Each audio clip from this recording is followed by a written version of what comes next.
Omicron variants have seen a rise in COVID infections, as you know, and this is a trend likely to last until the end of winter. The new Albanese government will soon have to make its first decisions on COVID payments and government mandates. This was Jim Chalmers yesterday when asked about reinstating some of those payments.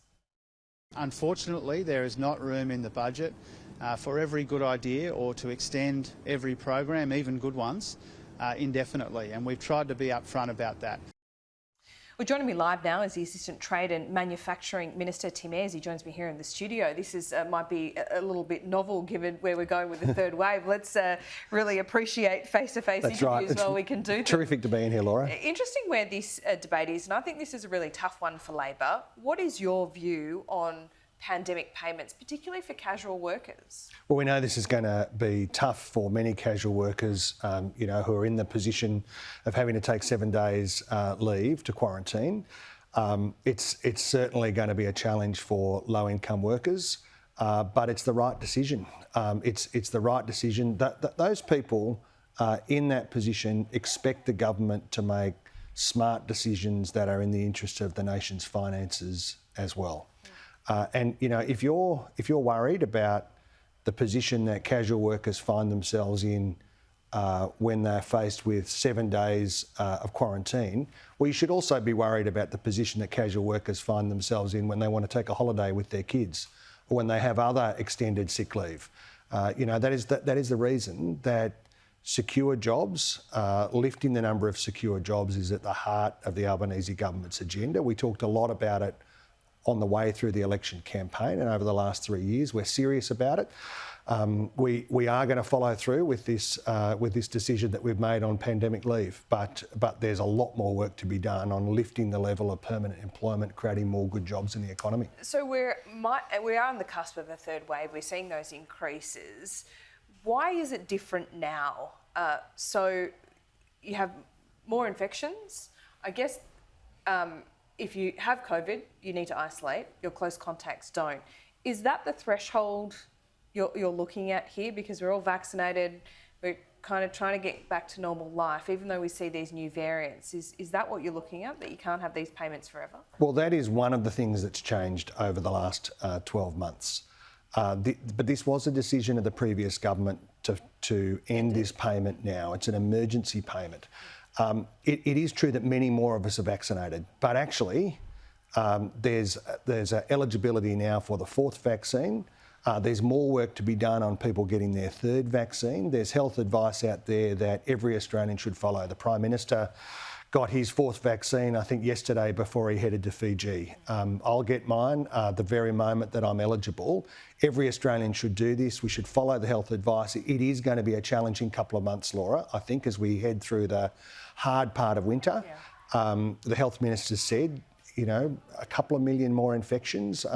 You just read the figures out today, tens of thousands of infections being registered yesterday. We expect there's maybe tens of thousands more people who haven't registered their positive RAT test, but nobody should be under any illusions. This is still a serious health problem. We're at a different phase of the pandemic, but all Australians should still follow the health advice and look after each other. Well, it's interesting you say the health advice. We just saw in Victoria, the Health Minister took on board that health advice, which was to mandate mask wearing and make it stronger in policy to work from home, but she's chosen not to take that advice. So how does the Albanese government approach that health advice? Are you taking it on board? The economic factors, play a bigger part? Each of the states is going to have to work their way through the health advice and the circumstances that they find themselves in, and they're really challenging decisions at the state level on these questions. At the Commonwealth level, we've always followed the health advice.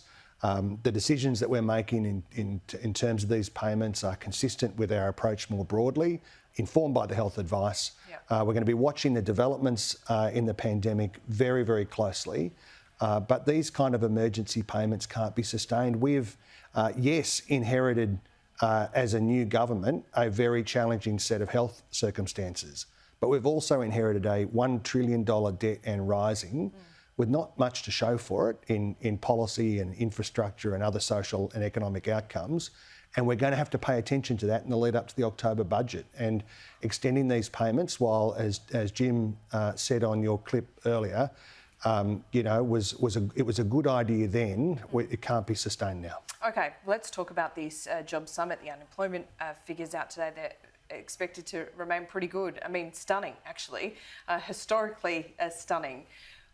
Throughout the campaign, and I'd really argue for at least the better part of 5 years, Labor has been promising, talking uphill and down dale about increasing wages. Looking at the inflation story in the US and here, which is not as bad, but on a similar trajectory, isn't it the case that a big increase in wages, if they were to keep up with inflation, that would push inflation much higher?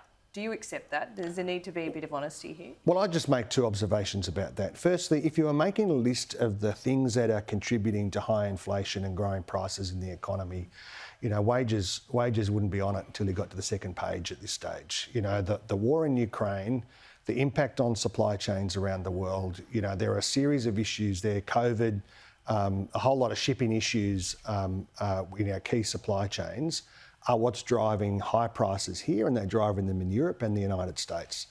And the Prime Minister has said, though, that lifting wages is a priority for the government, but so is lifting productivity. And that's why this Jobs and Skills Summit's so important. We actually need to work together across workers and unions, the business community, civil society more broadly, and work through what as a country are we going to do together to deal with these issues. I mean, is this a new accord? Because it seems that business and union aren't quite on the same page just yet. Well, of course they won't be on the same page. There are different interests there, but there's a lot of interests in common. And there's the Anthony Albanese and the government, is a really strong core view that we've got, that where there's common interests, we should be encouraging Australians to work together, not playing the politics of division. That's what the last government did, and what it led to was a decade of lost opportunities in terms of productivity and a decade of lagging wages and rising costs. And the only way to deal with these questions is to bring the community together and to start mapping out practical solutions to some of these problems. But migration has got to be part of the story here. How much of the story is it, and how quickly can you get these migrant workers here? Well, fixing the migration settings, making sure that there's skilled labour here in the industries and sectors of the economy that need it, but also making sure that we've got a plan to give young Australians, particularly school leavers, the skills that they need to be work ready and to be finding these vacancies, and making sure that they're good jobs for young people to go into. Like, let's deal with all of the levers that we need to pull to lift the labour market up to the position that it needs to be to contribute to growing productivity, but also people having the kind of jobs that means that they can build a future. Being able to save for a home, being able to live securely and with dignity. We need to be focusing on working with industry and with unions to create those kind of jobs. I'm excited for the Job Summit. Me too. Hopefully, it's not just another talk fest. Well, it's going to be a critical opportunity for the government to engage with unions and industry, and it's going to set the tone for how, as a government, we have expectations for everybody to act up. Everybody's got a national responsibility here. The trade union movement, yes, but business has a responsibility here to be part of the conversation about creating good jobs, lifting the skills of the country, making sure that these young people with apprenticeships and traineeships and entry into university that gets them into the labour market with a foothold for a good, decent, secure job. Looking forward to it 1st and 2nd of September. Tim Ayres, thanks so much for joining us in the studio. Thanks, Laura.